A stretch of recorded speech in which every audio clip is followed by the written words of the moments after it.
Beter besluite, dag 7 van 7. Ek besluit om te verwag dat God iets groots gaan doen in my lewe.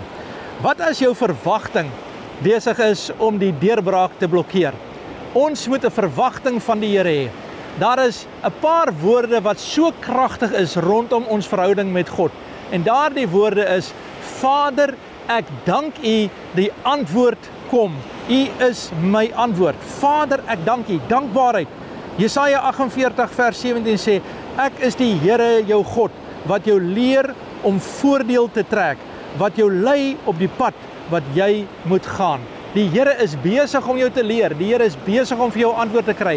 Kry die verwagting dat die Here gaan deurbreek. Maak seker, 'n kindjie met 'n oop arm wat na sy pappa toe kom en sê: Ek weet hy gaan my vang. Ek weet hy hardloop, hy spring en hy weet hy gaan gevang word. Wees jy daardie persoon wat weet dat die Here sal jou vang. Jy sal nie val nie. Hy sal jou optel en hy sal jou dra en hy sal jou krag gee vandag. Kry jou verwagting reg. Die vyand val jou aan en hy sê: Ek moet maar verwag die minste. Ek moet maar tevrede wees met hierdie probleem in my lewe. Ek sal nooit die oorwinning kan kry nie. Ek sal nooit gesond kan word nie. Ek sal nooit die deurbraak kry nie.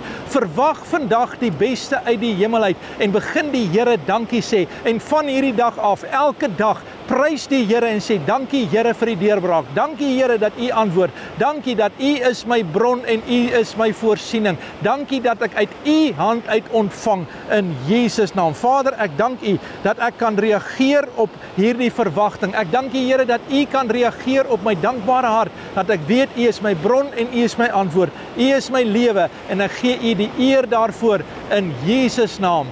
Amen. God bless.